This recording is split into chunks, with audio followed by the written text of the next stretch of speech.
ಒಂದೇ ಸಲನ ಉದ್ಬಿಟ್ಟು ಒಂದೇ ಸಲ ಬೇಯಿಸೋದ್ರಿಂದ ಟೈಮು ಸೇವ್ ಆಗುತ್ತೆ. ದಿಢೀರ್ ಅಂತ ರೊಟ್ಟಿನ ಊಟ ಮಾಡ್ಬೋದು. ಜೋಳದ ರೊಟ್ಟಿನ. ಬನ್ನಿ, ತಡ ಮಾಡೋದು ಬೇಡ. ಹೇಗಪ್ಪ ಅಂತಂದರೆ ಒಂದೇ ಸಲ ಅಷ್ಟೊಂದು ರೊಟ್ಟಿ ಉದ್ಬಿಟ್ಟು ಅಷ್ಟೊಂದು ರೊಟ್ಟಿನ ಬೇಯಿಸೋದು. ಸ್ನೇಹಿತರೆ ನಮಸ್ಕಾರ, ವೆಲ್ಕಮ್ ಟು ಹಳ್ಳಿ ಸವಿರುಚಿ ಚಾನಲ್ಗೆ. ಎಲ್ಲರೂ ಹೇಗಿದ್ದೀರಾ? ನಾನು ಕೂಡ ಸೂಪರಾಗಿದ್ದೀನಿ. ಇವತ್ತು ಬೆಳಗ್ಗಿನ ಜಾವ 5 ಗಂಟೆಗೆ ಎದ್ಬಿಟ್ಟು, ಗುರುವಾರ ಆಗಿರೋದ್ರಿಂದ ಇವತ್ತು ರಾಯರ ಪೂಜೆ ಕೂಡ ಇದೆ. ಮನೆ ಕ್ಲೀನಿಂಗ್ ಮಾಡ್ಕೊಬೇಕು. ಮನೆಯೆಲ್ಲ ಸ್ವಚ್ಛ ಮಾಡಿಕೊಂಡು ಪೂಜೆ ಮಾಡಿ ಎಲ್ಲ ಮನೆ ಕೆಲಸನ ಮಾಡಬೇಕು. ಹಾಗಾಗಿ ನಾನು ನಮ್ಮ ತಂಗಿಯವರು ಬೇಗ ಎದ್ಬಿಟ್ಟು ಇವತ್ತು ಕೆಲಸನ ಶುರು ಮಾಡಿದ್ವಿ. 5 ಗಂಟೆಗೆಲ್ಲ ಎದ್ಬಿಟ್ಟು ಪಾತ್ರೆ ತೊಳೆದು ನೆಲ ಒರೆಸಿ ಮತ್ತು ಕಸ ಗುಡಿಸಿ ನೆಲ ಒರೆಸಿ ಎಲ್ಲ ನೀಟಾಗಿ ಸ್ನಾನ ಎಲ್ಲ ಮಾಡಿ ಮತ್ತು ಪೂಜೆ ಎಲ್ಲ ಮಾಡ್ಕೋಬೇಕಾಗತ್ತೆ. ಅದಕ್ಕೋಸ್ಕರ ಇವತ್ತು ಬೇಗನೆ 5 ಗಂಟೆಗೆಲ್ಲ ಎದ್ಬಿಟ್ಟು ಇಷ್ಟು ಬೇಗ ಕೆಲಸನ ಮಾಡ್ಕೊತಾ ಇದ್ದೀವಿ. ಪಾತ್ರೆ ತೊಳೆಯುವಷ್ಟರಲ್ಲಿ ಸ್ವಲ್ಪ ಸುಸ್ತಾಯಿತು ಸ್ನೇಹಿತರೆ. ಯಾಕಂದರೆ ನೈಟ್ ತೊಳೆದಿಟ್ರೆ ಬೇಗನೆ ಕೆಲಸ ಆಗುತ್ತೆ. ಆದರೆ ಏನು ಮಾಡೋದು, ನೈಟ್ ತೊಳೆಯೋಕ್ಕಾಗಿಲ್ಲ. ಅದಕ್ಕೋಸ್ಕರ ಬೆಳಗ್ಗೆ ಎದ್ದು ಮಾಡ್ಕೊಂಡ್ರೆ ಆಯ್ತು ಬಿಡು ಅಂತ ಬಿಟ್ವಿ. ಅದೇ ಒಂದು ಇವತ್ತು ಬೆಳಗ್ಗೆ ಎದ್ದು ಈ ಮೊಸರೆ ತೊಳೆಯೋದು, ಪಾತ್ರೆ ತೊಳೆಯೋದಿದೆ ಅಲ್ವಾ, ಹೆಣ್ಮಕ್ಳಿಗೆ ಅದೇ ಬೇಜಾರು. ಇರಲಿ, ಬೇಜಾರು ಮಾಡ್ಕೊಳೋದು ಬೇಡ. ಬೆಳಗ್ಗೆ ಎದ್ದು ಫ್ರೆಶ್ಶಾಗಿ ಕೆಲಸ ಮಾಡಬೇಕು ಅಂತ ಚಿಟಕು ಪುಟ್ಕು ಓಡಾಡಿಕೊಂಡು ಕೆಲಸ ಮಾಡಿಕೊಂಡು ಇವತ್ತಿನ ಒಂದು ದಿನಚರಿಯಾಗೆಲ್ಲ ಇರುತ್ತೆ. ಜೊತೆಗೆ ನಿಮಗೊಂದು ಟಿಪ್ಸ್ ಹೇಳ್ತೀನಿ. ಏನಪ್ಪ ಅಂತಂದರೆ, ನಮ್ಮ ಉತ್ತರ ಕರ್ನಾಟಕದ ಸ್ಪೆಷಲ್ ಜೋಳದ ರೊಟ್ಟಿ. ಪಟಾಪಟ ಅಂತ ಸುಡ್ತಾ ಇದ್ವಿ ಅವಾಗೆಲ್ಲ. ಇವಾಗ ಪಟಾಪಟ ಅಂತ ಸುಡಿಯೋ ಅವಶ್ಯಕತೆನೇ ಇಲ್ಲ. ಯಾಕಂತಂದರೆ ಲಟ್ಟಣಿಕೆ ತಗೊಂಡು ಒಂದು ಕಟ್ಟಿಗೆ ಮಣೆ ತೊಗೊಂಡು ಬಡ ಉದ್ದಿ ಹಾಕೋದಷ್ಟೇ ಕೆಲಸ. ಇಲ್ಲಿ ನಾವು ಪಾತ್ರೆಯನ್ನು ತೊಳ್ಕೊಂಬಂದ್ವಿ ಅಲ್ವಾ, ಅದು ಅಷ್ಟೂ ಪುಷ್ಪ ಅವರು ಸ್ಟ್ಯಾಂಡಿಗೆ ಹಾಕಿದ್ರು. ನಾನಿಲ್ಲಿ ರೊಟ್ಟಿ ಮಾಡಲಿಕ್ಕೆ ಅಂತ ಸ್ಟಾರ್ಟ್ ಮಾಡೇ ಬಿಟ್ಟೆ. ಬಿಸಿನೀರು ಕಾಸ್ಕೊತಾ ಇದ್ದೀನಿ. ಬಿಸಿನೀರು ಕಾಸಿ ಅದಾದಮೇಲೆ ರೊಟ್ಟಿ ಹಿಟ್ಟನ್ನು ಚರಿ ನಾದ್ಕೊಂಡು ಮಾಡ್ಕೊಬೋದು. ನೀವು ಬೇಕಂದರೆ ಬಿಸಿ ನೀರಿಗೆ ಜೋಳದ ಹಿಟ್ಟನ್ನು ಹಾಕಿಬಿಟ್ಟು ಮಾಡಿಕೊಂಡ್ರು ಕೂಡ ಚೆನ್ನಾಗಿರುತ್ತೆ. ಬಟ್ ಏನಪ್ಪ ಅಂತಂದರೆ, ನಾನು ಬಂದು ಬಿಸಿನೀರು ಕಾಯಿಸಿ ಹಿಟ್ಟು ಕಲಸಿ ರೊಟ್ಟಿ ಮಾಡೋವಂಥದ್ದು. ಯಾಕಂದರೆ ಇವತ್ತು ಸ್ವಲ್ಪ ಪ್ರಮಾಣದಲ್ಲಿ ಮಾಡ್ತಾಯಿರೋದು ರೊಟ್ಟಿ. ಅದಕ್ಕೋಸ್ಕರ ಜಾಸ್ತಿ ಪ್ರಮಾಣದಲ್ಲಿ ಮಾಡಬೇಕಂದು ಜಿಗಿಟ್ ಮಾಡ್ಕೋಬೇಕು. ಬಿಸಿನೀರಿಗೆ ಹಿಟ್ಟಾಕಿ ಕೂಡಿಸಿಟ್ಕೊಂಡ್ರೆ ಅದು ಏನೂ ಆಗೋಲ್ಲ. ಮತ್ತು ಇಲ್ಲಿ ಸ್ವಲ್ಪ ಪ್ರಮಾಣದಲ್ಲಿ ರೊಟ್ಟಿ ಮಾಡಬೇಕು ಅಂತ ಇವತ್ತು ನಾನು ಬಿಸಿನೀರು ಕಾಯಿಸಿ ರೊಟ್ಟಿ ಮಾಡ್ತಾಯಿದ್ದೀನಿ. ಈ ಥರ ರೊಟ್ಟಿ ಮಾಡಿದರೆ ತುಂಬ ಚೆನ್ನಾಗಿ ಬರುತ್ತೆ, ರೋಸ್ಟ್ ಆಗುತ್ತೆ ಮತ್ತು ಉಬ್ಬಿಕೊಂಡೆಲ್ಲ ಬರುತ್ತೆ. ಮತ್ತು ಏನಪ್ಪ ಅಂತಂದರೆ ವೈಟಾಗಿ ಬರುತ್ತೆ.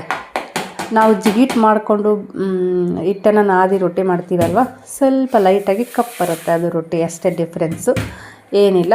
ಬಿಸಿನೀರು ಹಾಕ್ಕೊಂಡು ರೊಟ್ಟಿ ಸುಟ್ಟರೆ ಗರಿಯಾಗಿ ಬರುತ್ತೆ. ಮತ್ತು ರೊಟ್ಟಿ ಮಾತ್ರ ವೈಟಾಗಿ ಬೆಳ್ಳಗೆ ಬರುತ್ತೆ. ಓಕೆನಾ? ಇವಾಗ ಹಿಟ್ಟೆಲ್ಲ ಜಲ್ಡಿ ಮಾಡಿಕೊಂಡೆ ಸ್ನೇಹಿತರೆ. ಜಲ್ಡಿ ಮಾಡಿಕೊಂಡು ಒಂದು ಕಲ್ಲಿನ ಕೊಣಿಗೆ ಅಂತೂ ನಮ್ಮ ಮನೇಲಿ ಫಿಕ್ಸು. ಅದೇ ಕಲ್ಲಿನ ಕೊಣಿಗೆ ಮೇಲೆ ನಾವು ರೊಟ್ಟಿ ಮಾಡೋದು. ಹಿಟ್ಟಿಗೆ ಇವಾಗ ನೀರು ಕುದೀತಾ ಇದೆ. ಕುದಿಯೋ ನೀರನ್ನು ಇದ್ರೊಳಗಡೆ ಹಾಕಿಬಿಟ್ಟು ಒಂದು ಚಿಟಿಕೆ ಉಪ್ಪು ಹಾಕಿದ್ದೀನಿ. ಕುದಿಯೋ ನೀರಿಗೆ ಉಪ್ಪು ಹಾಕಿಬಿಟ್ಟು ಇವಾಗ ಚೆನ್ನಾಗಿ ಹಿಟ್ಟನ್ನು ನಾದ್ಕೋಬೇಕಾಗುತ್ತೆ. ಏನಪ್ಪ ಅಂತಂದರೆ ಸ್ನೇಹಿತರೆ, ಅದಕ್ಕೂ ಮುಂಚೆ ನನ್ನ ಒಂದು ಚಾನಲ್ ಯಾರೆಲ್ಲ ಹೊಸ್ದಾಗಿ ನೋಡ್ತಿದ್ದೀರಾ ಪ್ಲೀಸ್ ಸಬ್ಸ್ಕ್ರೈಬ್ ಮಾಡ್ಕೊಂಡು ನೋಡಿ. ಪಕ್ಕದಲ್ಲಿರುವಂಥ ಬೆಲ್ಲೈಕನ್ನ ಪ್ರೆಸ್ ಮಾಡಿ ಹಾದಂತ ಸೆಲೆಕ್ಟ್ ಮಾಡ್ಕೊಳ್ಳಿ. ನಾನು ಹಾಕಿರೋಂಥ ಪ್ರತಿಯೊಂದು ವೀಡಿಯೋಸು ನಿಮಗೆ ನೋಟಿಫಿಕೇಷನ್ ಬರುತ್ತೆ. ನನ್ನ ಒಂದು ದಿನಚರಿಗೆಲ್ಲ ಇರುತ್ತೆ. ಮತ್ತು ಏನಾದರೂ ಒಂದು ಯೂಸ್ ಆಗುವಂಥ ಒಂದಷ್ಟು ಟಿಪ್ಸ್ಗಳು ಕೊಡ್ತಾ ಹೋಗ್ತೀನಿ ಅಷ್ಟೇ. ನನಗೆ ತಿಳಿದ ಮಟ್ಟಿಗೆ ನಾನು ಹೇಳ್ತಾ ಇರೋದು. ನನಗೆ ಅಷ್ಟೊಂದು ಐಡಿಯಾಸು ಇಲ್ಲ. ನನಗೇನು ಅನಿಸುತ್ತೋ, ನನಗೆ ಏನು ಬರುತ್ತೋ ಅದನ್ನು ನಿಮ್ಮ ಜೊತೆ ಶೇರ್ ಮಾಡ್ಕೊತ ಹೋಗ್ತಾ ಇರ್ತೀನಿ ಅಷ್ಟೇ. ಈ ರೀತಿ ಹಿಟ್ಟೆಲ್ಲ ಕಲಸಿ ನೀಟಾಗಿ ಸ್ವಲ್ಪ ಬಿಸಿ ಇರುವಾಗಲೇ ನಾವು ಹಿಟ್ಟನ್ನು ಚರಿ ಅನ್ನಂಗೆ ನಾದ್ಕೋಬೇಕಾಗುತ್ತೆ. ನಾದ್ಕೊಂಡ್ರೆ ಜೋಳದ ರೊಟ್ಟಿ ಮಸ್ತ್ ಬರ್ತಾವೆ. ನೀಟಾಗಿ ಕೂತ್ಕೊಂಡು ಇವಾಗ ಹಂಗಾಯಿ ಹಚ್ಚಿ ಹಿಟ್ಟನ್ನು ಕಲಸಿ ರೆಡಿ ಮಾಡ್ಕೋಬೇಕಾಗುತ್ತೆ. ಇದು ಯಾವ ರೀತಿಯಪ್ಪ ಅಂದರೆ, ಒಂದು ರೀತಿ ಚಪಾತಿ ಹಿಟ್ಟೇನೆ ಬರುತ್ತೆ ಅಲ್ವ, ಆ ರೀತಿ ರೆಡಿ ಮಾಡ್ಕೋಬೇಕು. ಈ ಅಷ್ಟು ಹಿಟ್ಟನ್ನು ಇವಾಗ ಇದ್ರ ಒಳಗಡೆ ಮಿಕ್ಸ್ ಮಾಡ್ಕೋಬೇಕು. ಸ್ವಲ್ಪ ತಣ್ಣೀರು ಹಾಕ್ಕೊಂಡು ಉದ್ಲಿಕ್ಕೆ ಬರಬೇಕು. ಆ ರೀತಿ ಹಿಟ್ಟನ್ನು, ಅದೇ ಹೇಳಿದ್ನಲ್ವ ಚಪಾತಿ ಹಿಟ್ಟು, ಅದಕ್ಕೆ ನಾದ್ಕೊಂಡು ನಾವು ರೊಟ್ಟಿನ ಮಾಡುವಂಥದ್ದು. ಆಲ್ರೆಡಿ ನಾನು ಒಂದು 2-3 ವೀಡಿಯೋ ರೊಟ್ಟಿ ವೀಡಿಯೋ ಹಾಕಿದ್ದೀನಿ. ಇದು ಒಂದು ಲಾಗಲ್ಲಿ ಇರಲಿ ಅಂತಂದ್ಬಿಟ್ಟು ನಾನೇನು ಮಾಡಿದೆ, ಇದನ್ನು ನಿಮ್ಮ ಜೊತೆ ಶೇರ್ ಮಾಡ್ಕೊತೀನಿ ಅಷ್ಟೇ, ಏನಿಲ್ಲ. ಬನ್ನಿ ಇವಾಗ ರೊಟ್ಟಿನ ಹಿಟ್ಟು ಚರಚರನ ನಾದ್ಕೊಂಡು ಹಿಟ್ಟನ್ನು ಕಲಸಿ ರೊಟ್ಟಿನ ಬಡಿಯೋದು. ಅಷ್ಟೇ ಶುರು.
ನೋಡಿ ಇವಾಗ ರೊಟ್ಟಿನ ಉದ್ದಿ ಆಯಿತು. ಇವಾಗ ಕರೆಕ್ಟಾಗಿ ಇದೇ ಒಂದು ತಾಟ್ ಮೇಲೆ ನಾವು ಒಂದ್ರ ಮೇಲೆ ಒಂದು ರೊಟ್ಟಿ ಎಷ್ಟಾದರೂ ರೊಟ್ಟಿನ ಉದ್ದಿ ಹಾಕ್ಬೋದು.